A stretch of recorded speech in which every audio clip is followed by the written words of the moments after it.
Bom, vamos começar aqui para nós não perder tempo, porque a gente tem super experts para falar com a gente. Bom dia a todos, para mim é uma honra e alegria estar aqui em nome da BMRA, Associação Brasileira de Marketing Rural e Agronegócio, participando novamente desse painel do GAF. E esse ano a gente tem um tema super contemporâneo, que é esse tema da inteligência artificial, né? A revolução da comunicação em tempos de inteligência artificial. Essa que é uma tecnologia que já está presente nas nossas vidas, né? No nosso dia a dia aqui, certamente na área de comunicação impactando a todos nós, né? E traz muitas oportunidades, eu acredito, oportunidades fantásticas para nós do agronegócio, para a comunicação, enfim, para todos os setores. Mas também uma preocupação grande em termos de responsabilidade ética e social, né? Então, um pouco disso que a gente vai falar nesse painel. E para aprofundar esse tema, a gente tem um time de craques aqui, que eu vou apresentar para vocês para dar o bom dia. Começo com o Fábio Gandur, cientista, designer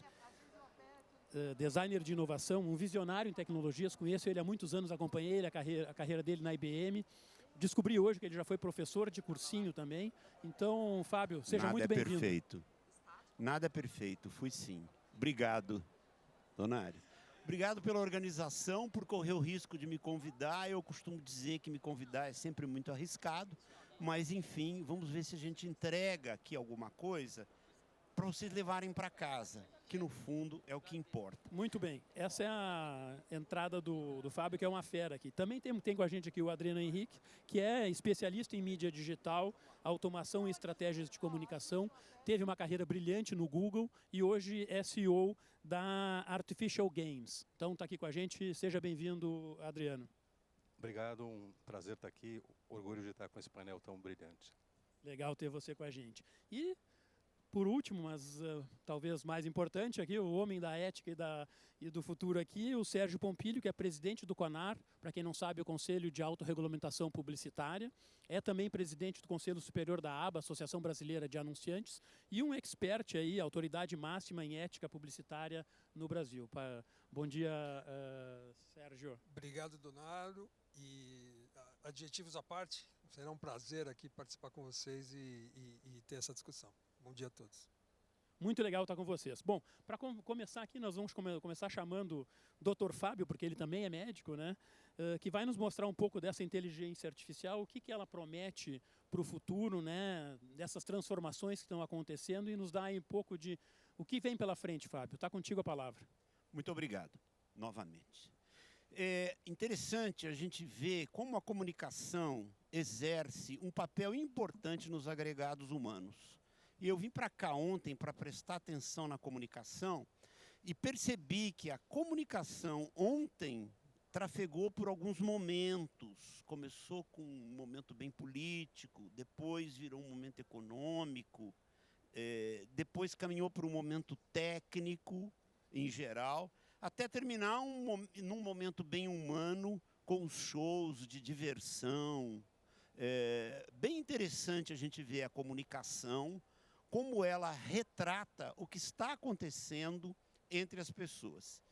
Agora, nós estávamos lá no backstage e eu ouvia um discurso que eu não sabia de quem era, mas era um discurso tão bem estruturado que eu fiquei pensando, gente, quem que fala com essa habilidade a respeito desses temas, tá? E aí saí ali naquele cantinho para ver quem estava falando e dei de cara com a Gro Brundtland. Claro. Né? Então, a comunicação de uma pessoa expert chama atenção nesse sentido. Bom, 10 minutos é um desafio para a gente colocar inteligência artificial na comunicação do agro, mas eu vou tentar. E eu vou pedir licença para ficar em pé.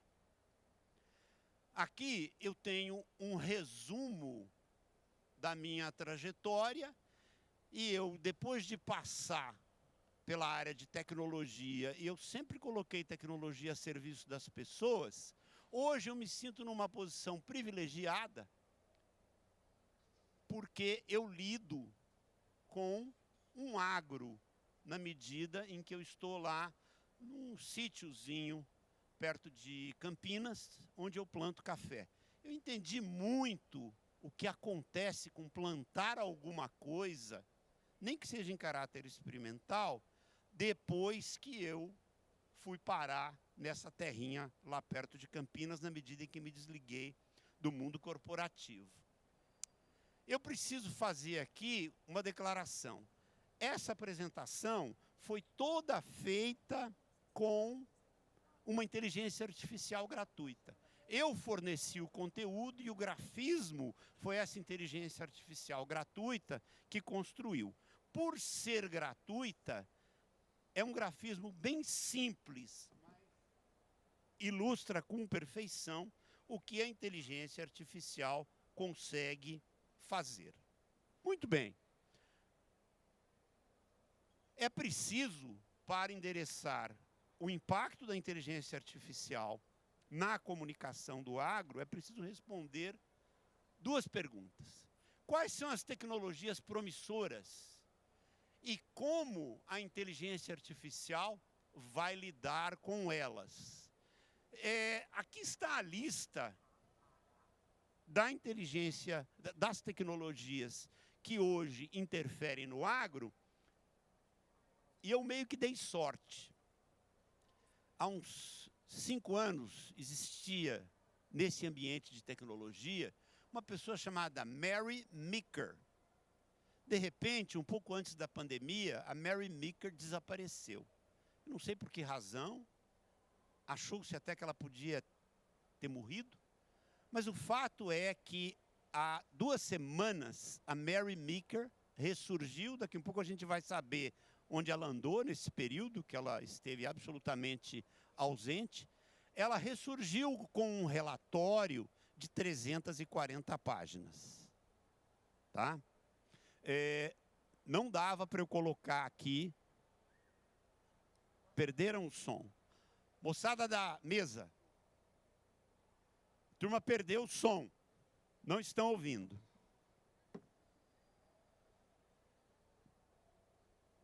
Teste 1, 2, 3. Teste 1, 2, 3. Não, nem eu estou ouvindo. Não. Teste 1, 2, 3. Teste 1, 2, 3. Teste 1, 2, 3. Não. Teste 1, 2, 3. Teste 1, 2, 3. Teste 1, 2, 3. Canal 4, hein? Teste 1, 2, 3. Agora, mas voltando com estática. Teste 1, 2, 3. Muita estática. Voltou. Página 12 do manual, olha lá. Só fazendo piada, né? Teste 1, 2, 3. Voltou. Bom, então, eu peguei esse relatório da Mary Meeker, eu não ia conseguir digerir 340 páginas para trazer para vocês. Então, eu listei aqui as tecnologias que ela propõe para a utilização no agro, e ela, ao final desse relatório, caiu de novo, moçada, não caiu? Não, está funcionando, que bom. Ela fala de 2 coisas importantes. Então, eu poupo vocês o esforço de ter que ler um relatório desse tamanho, porque eu trouxe essas 2 coisas importantes da Mary Meeker para cá, para compartilhar com vocês. Ela diz que toda essa tecnologia utilizada no mundo agro vai aumentar a complexidade.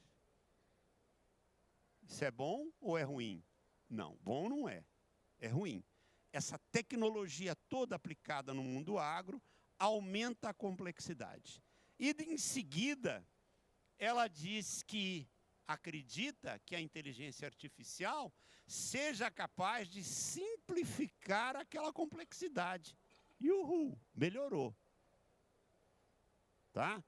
Então, está lá a tecnologia criando complexidade. E está aqui a inteligência artificial ajudando a simplificar a complexidade. Palavras essas ditas pela Mary Meeker, eu acredito que ela pode ter razão nessa visão razoavelmente otimista. Bom, um outro tema que vem aqui à tona, tá, e que a gente precisa abordar, é o horizonte 3 da tecnologia, que tangencia um novo modelo de computação chamado computação quântica. Vocês já ouviram falar de computação quântica. E não vou eu aqui agora mergulhar muito fundo nessa seara, mas acho que eu consigo resumir as coisas mais importantes da computação quântica, pelo menos para preparar vocês quando ela chegar. Tá? A computação quântica vai permitir melhorar a previsão do tempo, criar modelos matemáticos importantes, fazer previsão sobre comportamento humano. Isso é super, né? Fazer algumas simulações econômicas complexas, otimizar a logística, também importante para o agro, e fazer prevenção de perdas. O que a computação quântica tem de diferente, de básico, diferente com relação à computação convencional? Computação convencional, essas que vocês conhecem atualmente, ela é determinística. 2 mais 2 dá 4 a qualquer tempo e em qualquer lugar. Está determinado que 2 mais 2 dá 4. É um determinismo da computação tradicional. E a computação quântica? Ela é probabilística. 2 mais 2 pode dar 4. Mas eu tenho que repetir o exercício no computador quântico inúmeras vezes para chegar a um resultado estatístico. Então, preparem-se para lidar com uma máquina que não é determinística, é probabilística. Não é muito fácil lidar com uma máquina probabilística, dado que nós estamos muito acostumados a lidar com máquinas determinísticas. Tá? Com esse tipo de conhecimento, eu acho que vocês estão melhor preparados para encarar a computação quântica do que 90% da espécie humana. Tá certo? Exceto grandes cientistas que já conhecem isso com profundidade. Tá bem? Então, lembrem-se disso o dia que se chegarem perto da computação quântica. Muito bem. Alguns alertas e alguns cuidados que certamente depois serão abordados tanto pelo Adriano quanto pelo Sérgio. Mas que eu achei que eu devia lidar com eles. Cuidado nesse mundo de tecnologia e comunicação. Cuidado com o que você ouve, o que você vê, o que você lê e até o que você sente. Cuidado com isso. Porque realmente, isso que você ouve, vê, lê e sente, pode não existir. E ser apenas a criação de uma máquina. Por favor, prestem atenção nessas coisas. A razão de toda essa comunicação é a essência do agro. A essência do agro não é para te permitir comprar aquela caminhonetona cabine dupla. Tá? A essência do agro é para cultivar vegetais e criar animais que garantam a evolução da espécie humana para ela poder se alimentar. Aliás, a espécie humana só evoluiu depois que o homem começou a fazer culturas de vegetais e animais. Então, essa é a essência do agro. O agro existe para garantir a sobrevivência da espécie humana, usando toda essa tecnologia exposta aqui no GAF, e é isso que mantém a pujança do agro. E ontem, parado aqui, vendo a evolução da comunicação no GAF, eu me lembrei de uma música que diz: a gente não quer só comida, a gente quer comida, diversão e arte. Muito obrigado. Muito legal, Fábio. Fábio que nos traz essa visão mais conceitual e provocativa. E para isso, agora, para a gente seguir na nossa cadência, eu gostaria de chamar o Adriano Henriques, que vai nos trazer um pouco do presente, né? O que a gente está usando, o que a gente está fazendo, como é que a IA já está revolucionando campanhas e a própria comunicação que a gente vê no dia a dia. Contigo a palavra, por favor, Adriano. Ok, obrigado. Vocês me escutam? Sim? Beleza. Deixa eu ver se os slides... Tá bom. Só um instantinho que os slides vão entrar.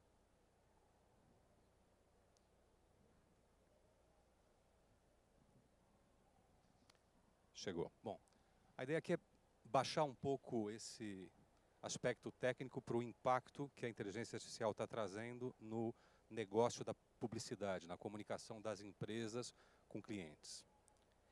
E do jeito que a gente vê, essa é a terceira onda de uma grande revolução. Primeiro, a internet veio democratizando o acesso à informação. Os celulares colocaram esse acesso a qualquer momento, em qualquer lugar.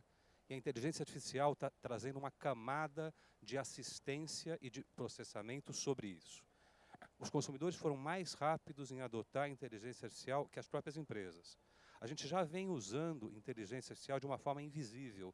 Quando a gente faz uma busca no Google, quando a gente assiste o Netflix, ele recomenda um filme, quando a gente compra na Amazon e ela nos indica qual é o produto que nos vai interessar. Mas, recentemente, nos últimos 2, 3 anos, a partir da chamada inteligência artificial generativa, a gente começa a ter acesso a isso na própria interface. Ela nos ajuda a escrever e-mails, ela nos ajuda a fazer desenhos, a criar vídeos, e ela nos ajuda a comprar. Ela nos ajuda a decidir o que a gente vai comprar. Quem conhece o funil de publicidade, o funil de compra, topo de funil, awareness de marca, consideração e decisão de compra. A publicidade rodou em torno desse conceito por 100 anos. O funil tem 100 anos. Hoje em dia, essas jornadas do consumidor são muito mais complexas. Se antes, para comprar um carro, quando eu decidia comprar um carro, eu demorava 3 meses para comprar um carro. Eu ia pesquisar nas revistas, ia ler o jornal do carro, ia falar com os amigos, visitava 5 concessionárias, testava carros, negociava o preço e comprava. Hoje essa jornada dura menos que um mês. Eu chego na concessionária mais informado que o vendedor. Eu vou a 2 concessionárias no máximo, porque eu estou realizando essa jornada no meio digital. Os pontos de influência que as marcas, que as empresas têm nessa jornada são inúmeros. O Google chama isso de messy middle, né? Esse meio confuso, esse meio bagunçado. Se a AI, de um lado, habilita o consumidor nessa jornada meio louca, as empresas também precisam utilizar a inteligência artificial para lidar com isso, para administrar todos esses pontos de contato. Eu gosto muito desse framework, desse desenho aqui, porque mostra 3 etapas da publicidade. Nos anos 70, 80, a gente vivia a publicidade de massa, a era do broadcast. As campanhas eram todas criadas em função de pesquisas, eram veiculadas nas grandes redes de TV, nas revistas semanais, nos jornais, e os resultados eu sabia ou nas vendas da loja, ou quando eu fazia uma pesquisa 3 meses depois. Nos últimos 10, 15 anos, a gente vive o chamado marketing de precisão. Com o Big Data chegando, as grandes plataformas digitais, se conseguiu fazer uma comunicação muito mais segmentada, uma medição quase que 1 a 1, ou idealmente 1 a 1. Esse foi o último paradigma. O paradigma atual a gente chama de marketing preditivo. Sim, eu tenho muitos dados, mas cada vez é mais difícil juntar esses dados. Os dados do Facebook não conversam com os dados do Google, que não conversam com os dados da Globo.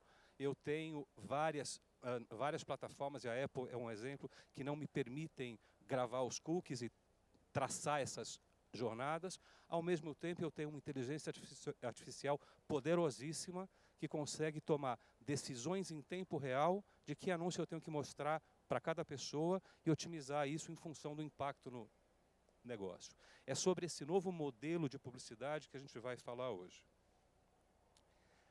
O impacto ocorre em 3 áreas: criação e produção de peças, execução e otimização de mídia e mensuração.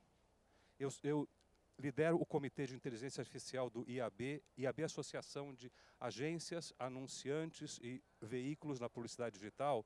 A gente fez uma pesquisa com os associados.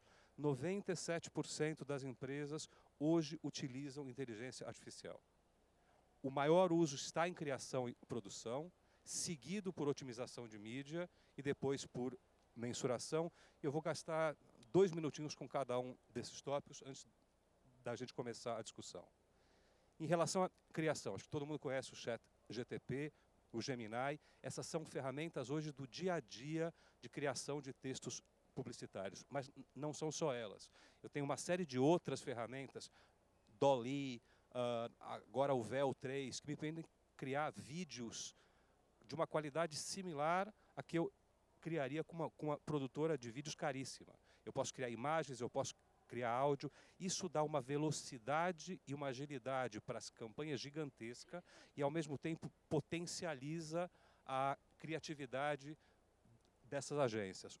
Hoje em dia, o conceito de dupla criativa nas agências, quem trabalha no meio publicitário conhece esse conceito, você tem alguém que desenha e alguém que escreve, isso tende a desaparecer, porque a mesma pessoa que desenha consegue hoje gerar um texto. A mesma que escreve, o redator, consegue gerar uma imagem. Isso está obrigando os profissionais a se tornarem múltiplos. O impacto de AI no processo de criação vai, primeiro, melhorando a qualidade e a velocidade de criação das peças. Depois, a capacidade de desdobramento dessas peças. Hoje, para cada master criativo, eu tenho que produzir 1 milhar de versões, em todos os formatos do TikTok, em todos os formatos da Meta, do Instagram, do Facebook, da Amazon Ads. A AI está sendo usada para isso. Existem várias plataformas, algumas nacionais, algumas estrangeiras, que estão sendo usadas para desdobramento de criativos. E, por último, toda a parte de otimização de criativos. A partir de um teste em tempo real, determinar qual é o melhor criativo para aquele tipo de cliente. A criatividade é metade do resultado da publicidade. 47% do impacto publicitário vem da criatividade. O impacto que a AI tem em tornar essa criatividade mais adequada e mais rápida é impressionante. Em termos de planejamento e execução de mídia, de fato, foi por essa porta que a inteligência artificial entrou nas agências de publicidade, através de plataformas como o Google, como o TikTok e a Meta, que hoje tem algoritmos que conseguem automaticamente automatizar o teu lance, quanto você paga por cada impacto publicitário, em função do resultado que ele pode gerar. Hoje em dia, a maior parte da mídia digital roda ativada por esses algoritmos de predição, e essas mesmas ferramentas permitem a personalização do conteúdo.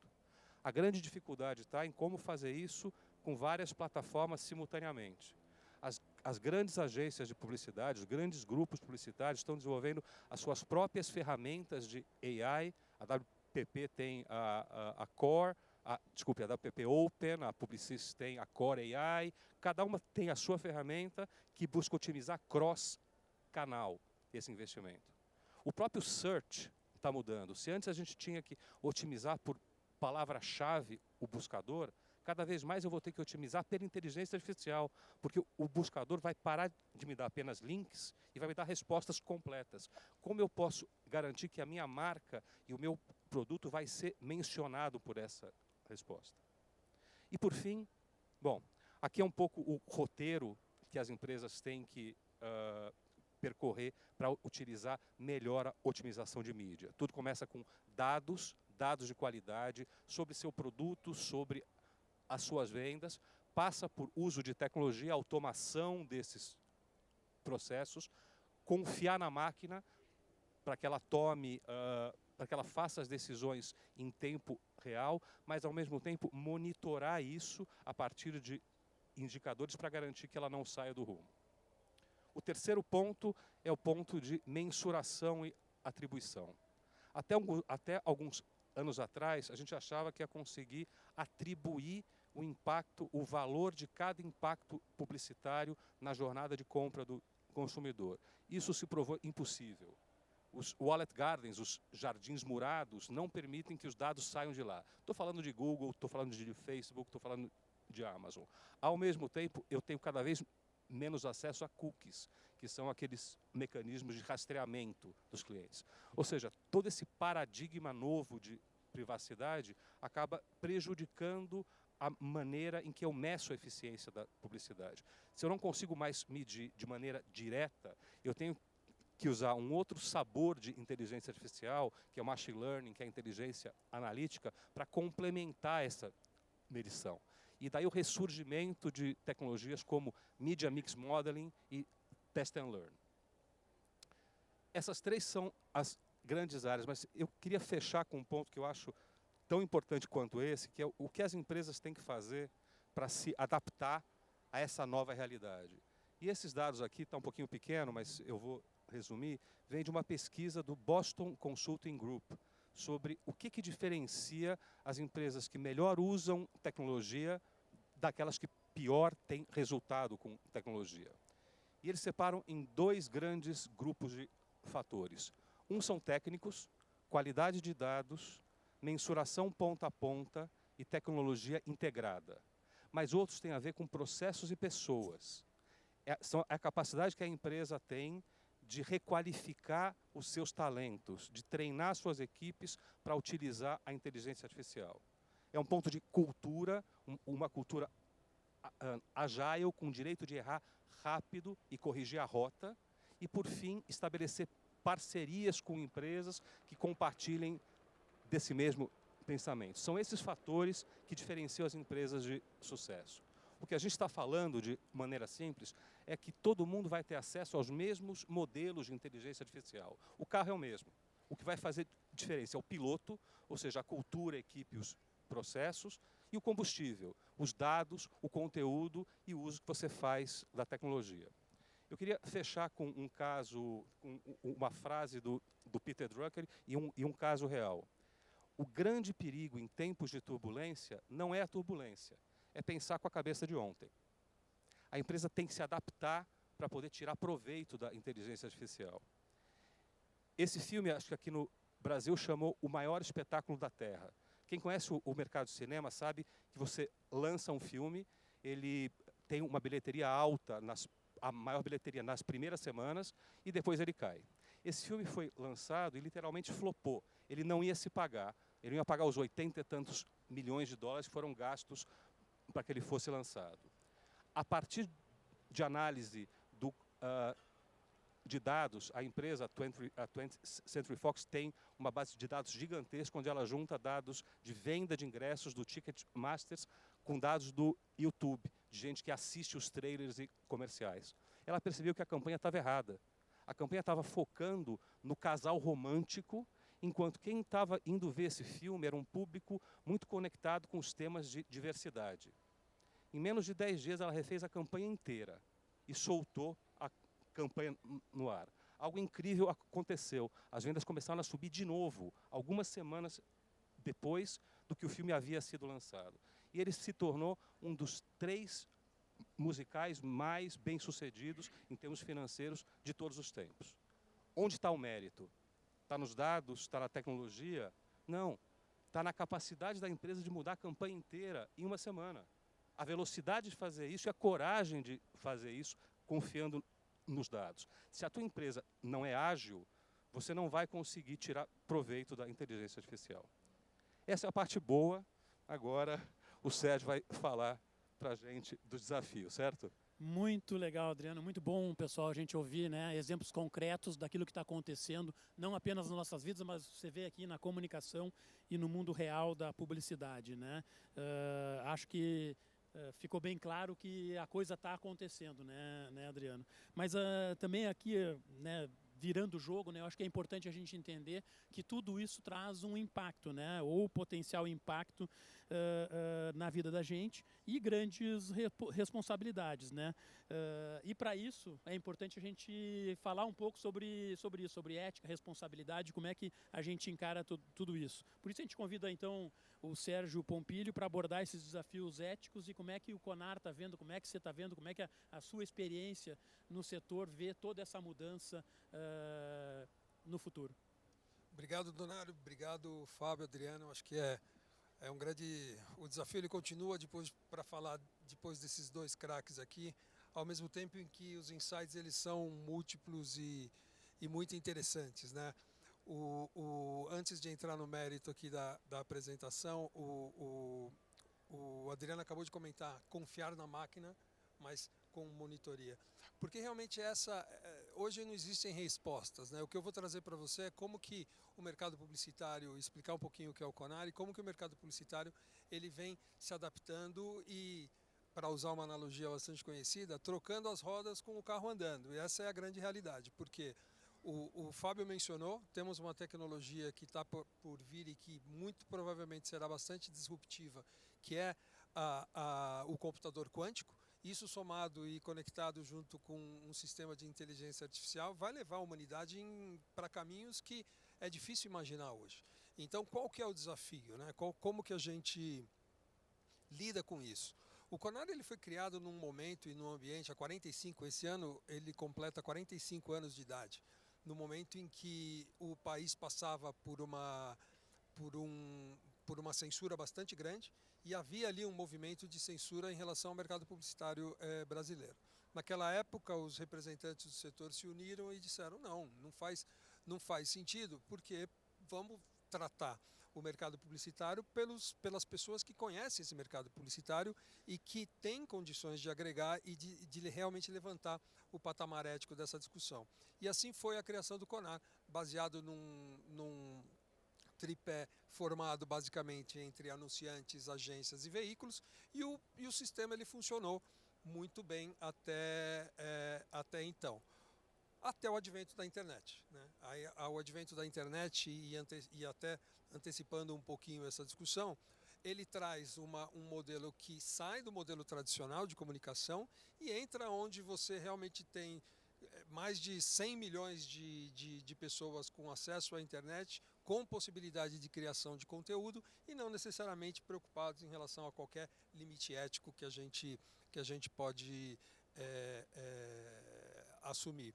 E o Conar ele tem, evidentemente, que adotado medidas para chegar nesse modelo. Nós temos ferramentas de inteligência artificial para nos ajudar nesse monitoramento do mercado, mas sem dúvida nenhuma, bastante desafiador e algo que a gente tem notado um aumento expressivo. E aqui fica também um alerta e um cuidado para como que a gente pode tomar medidas e adotar estratégias que não sejam tão... que não tenham um impacto negativo para a nossa marca, que isso a gente sabe o estrago que pode acontecer. Então, as questões que a gente tem hoje, né, será que existe a necessidade de restrições regulatórias ou de um ambiente regulatório mais estruturado? Nós acreditamos muito na autorregulação. Eu acho que se a velocidade das mudanças ela acontece na forma que acontece, é muito difícil para a legislação, é muito difícil para os governos criarem regras que valham e que se apliquem hoje e que continuem se aplicando no futuro. E o futuro próximo, é um futuro muito de curto prazo. Então, a autorregulação, ela dá essa flexibilidade, ela dá essa velocidade e permite, através dos especialistas do mercado, uma rápida adequação, buscando exatamente a proteção do consumidor e da sociedade em geral, através da prática de uma publicidade ética e responsável. Muito se discute também na necessidade de divulgação. Foi dito aqui que hoje você já não sabe mais a diferença. O Google tem uma ferramenta hoje que está circulando bastante pela internet, em que você tem situações ali refletidas, desde a Arca de Noé até outras questões em que você já não sabe mais a diferença do que é criado por uma inteligência artificial e não é criado. Essas questões, elas são questões não só do Brasil, mas também questões globais. O Conar ele é filiado ao AICAS, que é o órgão que concentra todos os conários do mundo, e existem grupos de trabalho, e a realidade é a mesma na Europa, na América Latina, em todo o globo. E uma delas, mais evidente, é essa questão relacionada à necessidade de divulgação. Será que eu, como consumidor, para mim faz diferença eu saber que aquele personagem, que aquela imagem, ela foi criada por inteligência artificial? Isso, do ponto de vista ético, tem relevância? Hoje pela manhã, vindo aqui para o evento, eu estava escutando a Band News e um caso foi trazido de uma apresentadora, né, até no sentido de questionamento sobre o futuro do papel do apresentador de rádio, mas uma apresentadora criada por inteligência artificial que tinha todas as condições de interagir, criar empatia e tudo mais. Será que isso, para nós, do ponto de vista ético, é algo aceitável? Você saber que você está interagindo com um robô? Então, quais são as medidas de transparência? Essa é uma grande discussão que nós temos hoje com as plataformas digitais, com o Google, com o Meta e com os anunciantes. Quais são o que nós precisamos realmente divulgar e em relação, para deixar claro do que a gente está colocando, e evidentemente questões emergentes e aí princípios éticos que a gente está colocando. Aqui é só um exemplo, e eu vou trazer alguns em relação à realidade de como que a gente tem recebido. O que a gente mais tem hoje é publicidade fraudulenta, então é a utilização desde personagens, né, fictícios criados por essas ferramentas, hoje ainda um pouco rústico, mas agora com o advento dessas novas tecnologias, cada vez mais real, cada vez mais virtual. E o Fábio menciona isso, cuidado com o que vocês veem, porque realmente é muito difícil você ter a percepção em relação ao que é real e o que foi criado, e sem necessariamente, evidente que a gente está falando de atividades ilegais, mas que você não tem muita ação. Então, ficar muito atento para o muito bom para ser verdade, quando ofertas acontecem de maneira absolutamente fora do mercado, ou mesmo questões relacionadas a tópicos do momento, como mecanismos para chamar: esse site te ajuda aposentado a receber o valor do INSS. Então, toda essa inteligência artificial, ela consegue identificar os tais trends e, a partir desses trends, criar mecanismos de golpe e de outras situações que a gente tem que ficar atento. Então você tem, né, aqui a parte de fraudulenta, os exemplos eles são absolutamente inúmeros. Um dos artifícios também utilizados é a utilização seja de fontes jornalísticas ou de empresas conhecidas para dar credibilidade para aquela situação. E o principal que vem atrapalhando muito e gerando um questionamento muito grande envolve realmente a utilização de imagens de forma indevida. Foi dito aqui também pelo Adriano, né, que a automação, a rapidez e como que isso mudou o processo de criação. Isso também gera efeitos negativos, né? Você tem, por exemplo, como você tem a mídia programática que atende e que está buscando aquele consumidor bastante específico para um determinado produto, isso faz com que a falta de revisão também te coloque em situações muito complicadas. Você tem uma propaganda de um Sonic, que é o que aconteceu, que é um videogame infantil, dentro de sites adultos, ou você tem uma propaganda de uma marca. No passado nós tivemos o caso da TAM, em que foi realmente TAM e Petrobras, foi divulgado em sites de pornografia. Então são questões que a inteligência artificial ela não tem o crivo ético ainda para garantir, ela quer atender o resultado, e tudo isso depende do briefing que você faz. Se o briefing ele não é adequado, se o sistema de monitoria não é adequado, há o risco muito grande de você ver o seu conteúdo veiculado ou pelo menos sendo distribuído em locais em que você não tem essa intenção e que no final do dia, ao invés de ajudar, vão atrapalhar muito na sua marca, né? O washing, né? Muito se discutiu no passado em relação ao greenwashing. O que seria o greenwashing? Seria você divulgar práticas de sustentabilidade que não são calcadas, que não são fundamentadas dentro de uma realidade. Isso também acontece com a inteligência artificial. Há um caso famoso que passou pelo CONAR em relação ao atendente virtual do Banco Bradesco. Posso citar, porque isso foi um caso público, em que surgiu ali o questionamento. Por quê? Porque as pessoas estavam interagindo com a Bia, que era esse atendente virtual caracterizado como um personagem feminino, e e xingando e adotando práticas de assédio sexual, inclusive, para aquela realidade, para aquele atendente virtual. E o Bradesco entrou com uma campanha e reformulou todo de uma maneira bastante positiva, inclusive, reformulou todo o modelo dessa atendente para questionar, para trazer práticas de que o assédio não é aceitável e que ela não poderia aceitar isso. O que aconteceu? O caso foi para o CONAR em relação exatamente ao fato de que, mas o Bradesco está fazendo isso só com a inteligência artificial como plataforma de marketing? Não. Depois o anunciante ele veio, o Bradesco ele veio, ele demonstrou que ele tem toda uma política para a proteção das atendentes, que também passavam pelo mesmo. E o caso foi arquivado no CONAR. Então, medidas de salvaguarda é garantir que você, por exemplo, no caso do Sonic ou da TAM, você tenha um controle interno e um registro de que aquela publicidade adulta, ela é para um público adulto conforme os gates de idade. Então é uma série de cuidados que você pode tomar porque o problema você não vai conseguir evitar. Mas em acontecendo o problema, você tem alguns mitigadores até que te ajudem nessa narrativa para que você consiga sair disso para uma outra situação. A curacidade, é muito complicado você deixar a máquina sozinha, não há como você criar, e hoje em dia, até pelos tamanhos de negócio, quando a gente fala de grandes empresas, é evidente que você tem departamentos e pessoas que ficam a cargo disso, mas hoje qualquer estabelecimento comercial, por menor que ele seja, ele tem condições, como o Fábio estava colocando, de criar uma campanha, de buscar os seus consumidores, de fazer uma peça publicitária, só que isso não funciona sozinho. Esse exemplo do sushi veio também como um caso do CONAR, em que a pessoa ela fez o cardápio e as imagens do cardápio, colocou ovas de peixe, a máquina não entendeu ovas de peixe e montou um prato com um ovo de galinha tradicional. Isso é um exemplo, mas que pode ser enveredado para diversos outros. Por quê? Porque você não sabe qual é a acuracidade da máquina e você tem que ter essa revisão. E é evidente que o consumidor, quando ele pedia, seja aquele que preferia a ova ou seja aquele que queria o ovo de galinha, ele acabava sendo frustrado e o que era para ser positivo para sua marca, para sua campanha, acabou sendo prejudicial. Outra coisa, e esse é o mais complicado que às vezes a gente enfrenta muito, que são os estereótipos, né?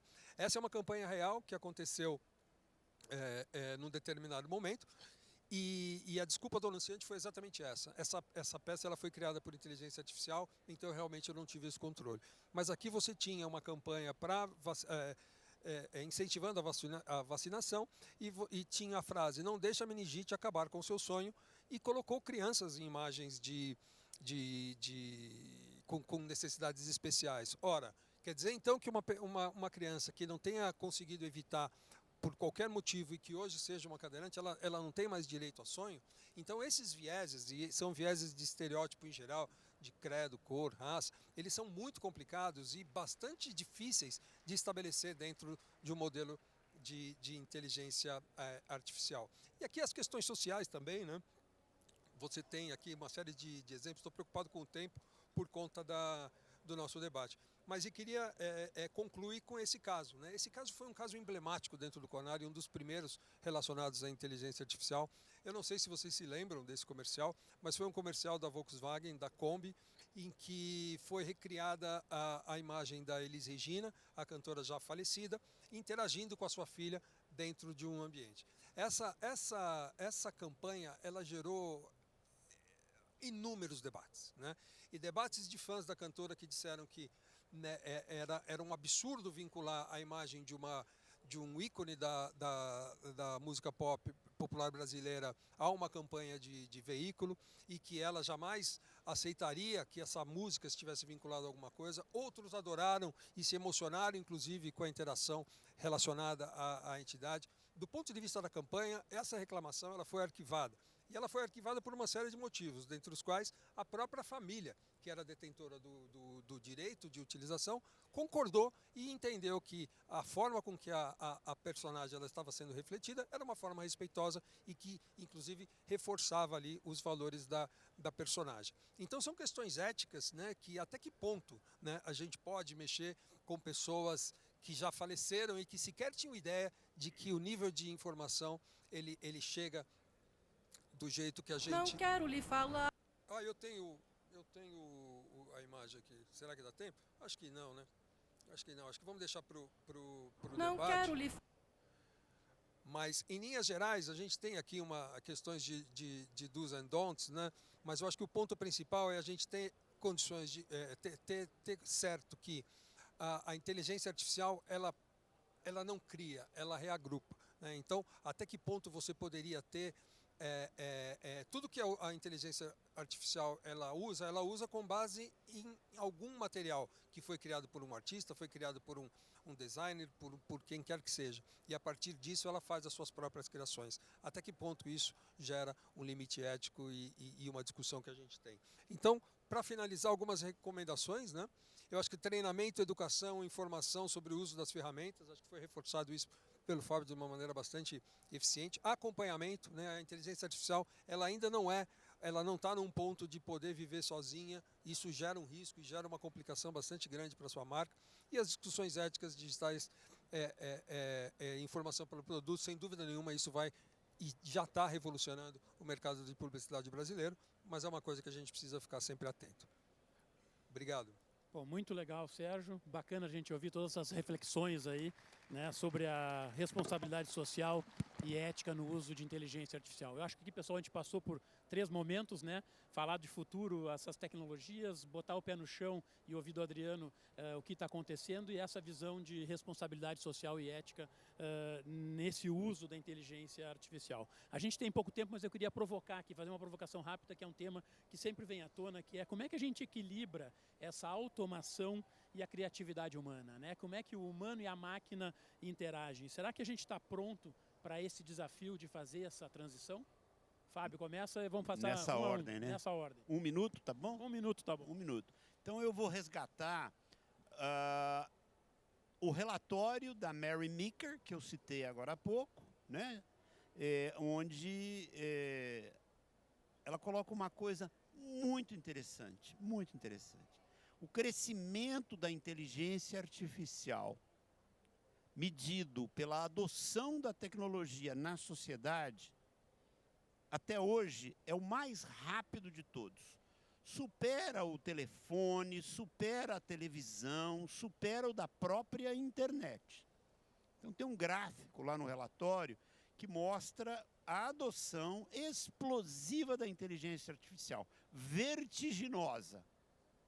Mas o retorno não corresponde à mesma velocidade da adoção. Retorno, eu quero dizer, retorno financeiro. Então, tem muita gente que não obteve ainda o retorno dos investimentos que foram feitos. Apesar disso, e esse dado surge no mesmo relatório, OpenAI, por exemplo, dona do ChatGPT, o ano passado investiu 3,4 bilhões na criação de novas soluções de IA, e esse ano deve investir 5. Mas não teve o retorno esperado nem para os 3,4 bilhões, e muito pouco provavelmente vai ter o retorno esperado nos 5 bilhões. Então, vai, mas vai com cuidado, vai com boa informação, vai com estudos, vai com cautela e principalmente com perseverança, persistência e resiliência. IA não é algo que você joga para cima e cai em pé, mas tem que jogar para cima. Muito legal. E a gente está indo, tá todo mundo se jogando nesse negócio. Mas eu queria que voltasse aqui, Adriano, para essa dualidade, né? Como é que é a criatividade humana e a máquina, como é que você está vendo essa interação e os humanos vão continuar sendo importantes? Eles continuam sendo. Acho que a gente está vivendo agora a época do copiloto, né? A AI funciona como Waze. A gente ainda guia o carro, mas ela aponta para a gente o melhor caminho. Não sei se isso vai durar para sempre, mas o que a gente vê no dia a dia, no chão das agências de publicidade, é que determinado perfil de profissional com mais sensibilidade, com mais visão estratégica, com mais conhecimento e talvez menos habilidade manual, está ganhando relevância. A gente vê, inclusive, uma inversão da pirâmide. Profissionais mais sêniores, que sabem pedir, conseguem tirar mais proveito da inteligência artificial que profissionais mais júniores que só sabem fazer. Numa das maiores agências de publicidade do Brasil, o melhor criador de imagens utilizando AI é um senhor, vou falar um senhor de 50 anos, eu tenho essa idade, que é fotógrafo. Ele sabe pedir. Ele sabe pedir o ajuste de câmera, ele sabe pedir a luz e a AI entrega. Alguém que nunca tenha passado pela experiência de tirar fotografia como ele, não saberia fazer imagens tão boas. O contraponto qual é? Ele Chegou agora a hora tira dos velhinhos. Ele tira muito menos foto, porque ele fica sentado na frente da máquina mandando. Tem uma frase, dizem que nesse mundo de agentes, né, onde a inteligência artificial vai executar coisas, todo mundo vai virar gerente. Você precisa saber pedir, ao invés de saber fazer. E é um desafio muito grande para quem está entrando no mercado de trabalho, porque a gente começava fazendo, a gente começava com tarefas operacionais, ia ganhando o craft, ia ganhando a prática. Né? E hoje não vai ser assim, você vai chegar já com um agente que desenha, um agente que escreve, um agente que veicula, e você vai ter que ter a visão estratégica, a visão do todo, para indicar para eles o melhor caminho. Muito bom. Sérgio, tem 1 minuto aí para... Super rápido. Na verdade, se a gente olhar, os momentos históricos eles são muito compartimentalizados, né? É fácil a gente avaliar hoje a Segunda Guerra Mundial e outros tantos momentos históricos, porque eles são, ou a Revolução Industrial, mais conectada aqui com nossa discussão, porque eles são, de certa forma, compartimentalizados pelo próprio tempo. Eu acho que a gente vive hoje um momento de transição bastante grande e já há algum tempo. Eu acho que os profissionais, a gente vai passar por um processo de revolução muito grande e a economia ela vai se adaptar. Acho que o ser humano, pela sua própria característica, ele se adapta sim. As questões éticas hoje em dia cada vez mais em voga e com calor de discussão cada vez maior. Então fica aqui o desafio dos profissionais, tanto de se adequarem e se prepararem para esse momento, mas sempre tendo em mente porque essa publicidade ou essa comunicação estruturada de uma maneira ética, ela sempre vai ser mais longa e de muito mais sucesso. Muito legal. Bom, pessoal, acho que a gente teve uma bela aula aqui, né, entendendo um pouco mais de inteligência, o que está acontecendo no dia a dia e os desafios éticos que a gente enfrenta. Acho que essa discussão ela é essencial para todos nós que vivem nesse mundo agro, para o mundo da comunicação. Então, queria agradecer imensamente ao Fábio, ao Adriano e ao Sérgio, em nome da BMRA, Associação Brasileira de Marketing Rural, e do GAF, por estarem com a gente aqui nesse dia.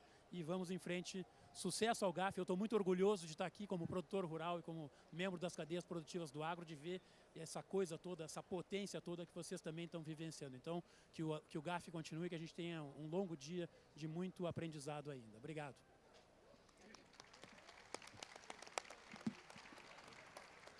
Excelente painel, muito obrigada, Donário. Parabéns pela brilhante apresentação de todos os participantes. E a gente segue agora com o nosso